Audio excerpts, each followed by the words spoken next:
уже несколько дней не было солнца. Лес стоял пустой, тихий. Даже вороны не летали.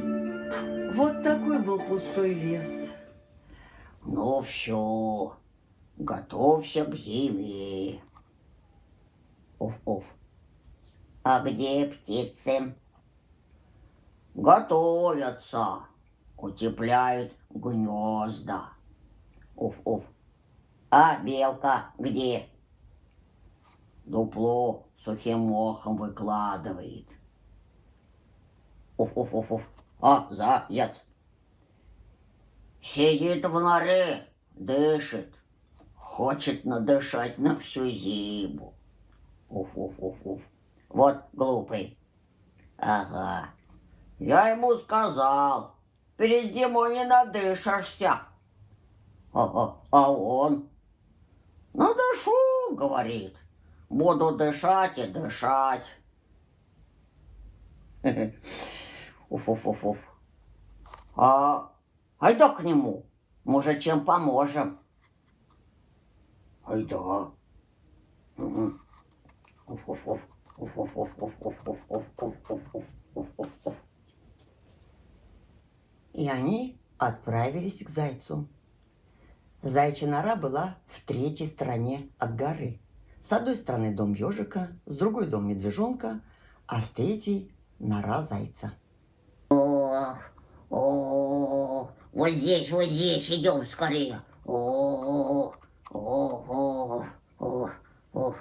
оф, оф.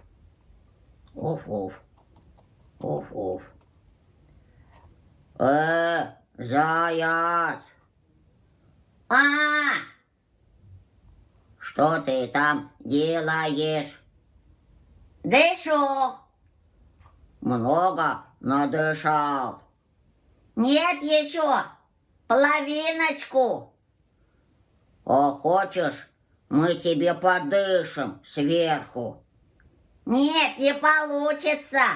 У меня дверь. Уф. А ты сделай щелочку. Приоткрой чуть-чуть, а мы будем дышать. Что? Сейчас. Вот, дышите. Ага. Оф.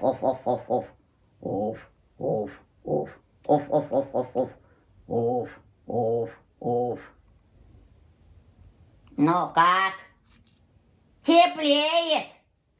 Дышите. Оф.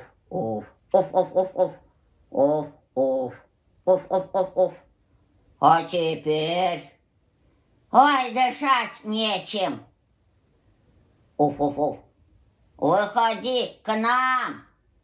Дверь закрой и вылазь. Сейчас. Ой. Фу. Ну как? Как в бане. Вот видишь, втроем-то лучше. Ага. Уф. Мы теперь всю зиму будем к тебе приходить и дышать. А будешь замерзать, приходи ко мне. Уф. Или ко мне. Спасибо. Я обязательно приду. Только вы ко мне не ходите. Ладно? Да почему? Следы. Натопчите. И тогда кто-нибудь меня обязательно съест.